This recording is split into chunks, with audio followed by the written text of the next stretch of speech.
Live from WTOC, the Southeast news leader. The News Now starts on WTOC Plus. Welcome to The News on WTOC Plus. I'm digital anchor Jude Binkley. We do start this afternoon with an alert. About 3,600 gallons of sewage went into Pipemaker's Canal yesterday after that sewage spill in Savannah. The city says it happened near 602 Dean Forest Road. That canal does flow into the Savannah River, we should note. The city says the spill was caused by a mechanical issue at a nearby sanitary sewer pumping station, which led to a sewage backup and a manhole overflowing. The city said crews fixed the pumping station yesterday evening, and they did use vacuum trucks to recover spillage. This is classified as a minor spill under state environmental reporting guidelines. Well, Beaufort County deputies are investigating an overnight shooting on St. Helena Island. It happened around 8:40 last night on Lands End Road on St. Helena. It's according to the Beaufort County Sheriff's Office. When deputies arrived on scene, they found a 42-year-old man who had been shot.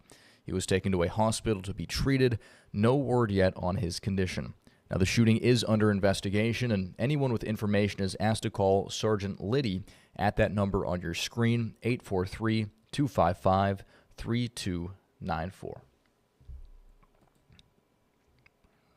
And in Chatham County, officers are working to remove a boat that overturned yesterday.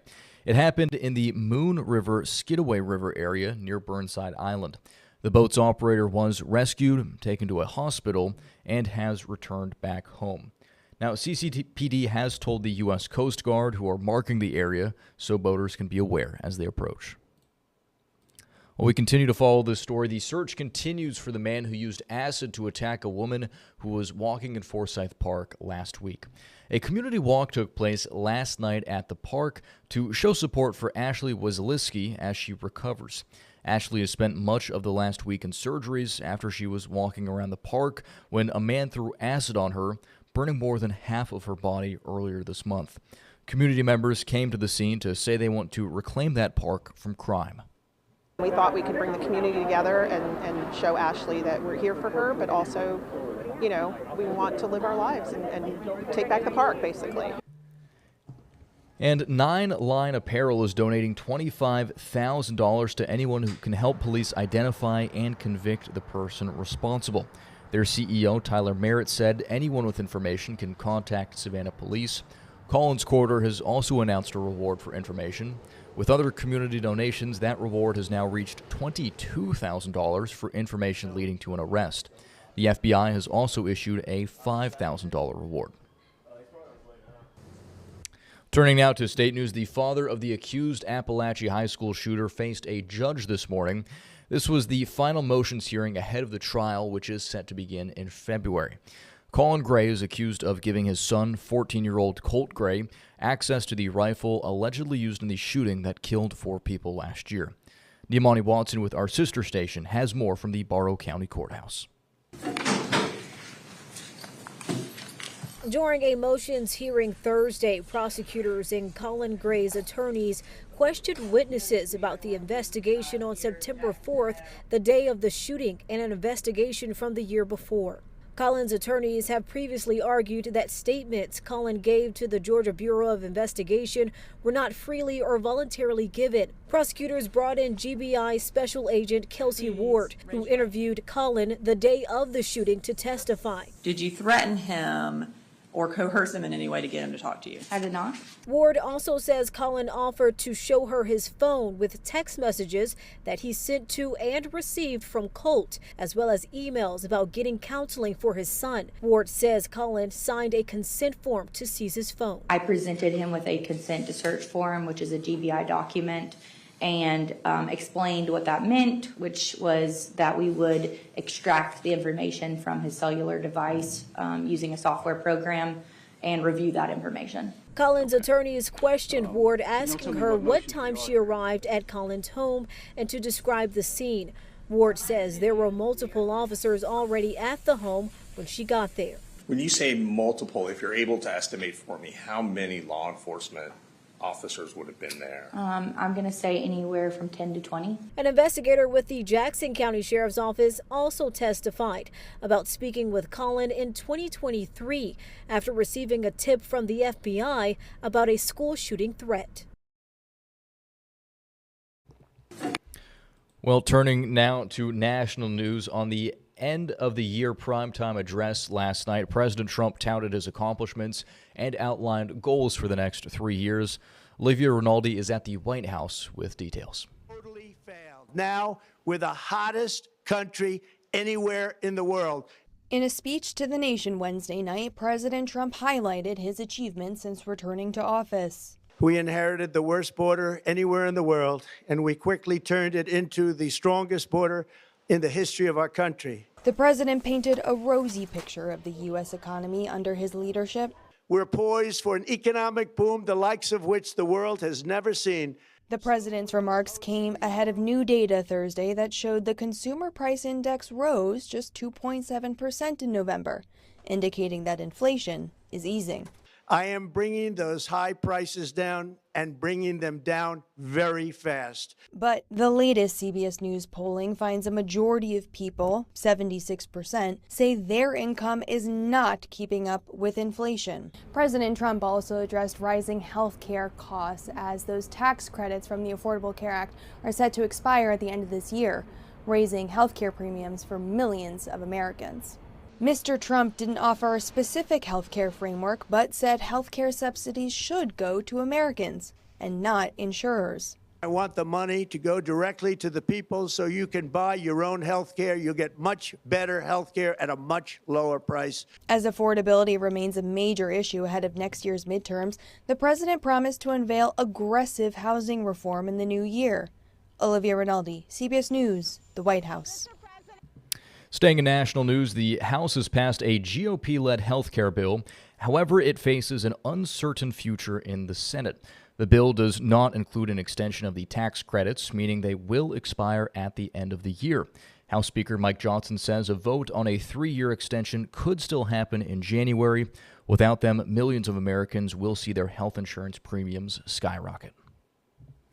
Well, coming up after the break here on WTOC Plus, we're taking a look at some of the top health stories from 2025 as part of our year in review that kicked off yesterday, as well as talking about some aid that farmers can now see in Georgia. That'll be up in 90 seconds after the break.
Welcome back to The News on WTOC Plus. I'm digital anchor Jude Binkley. For Georgia farmers, you can now get some of a $12 billion federal relief fund to help face high costs, market losses, and inflation.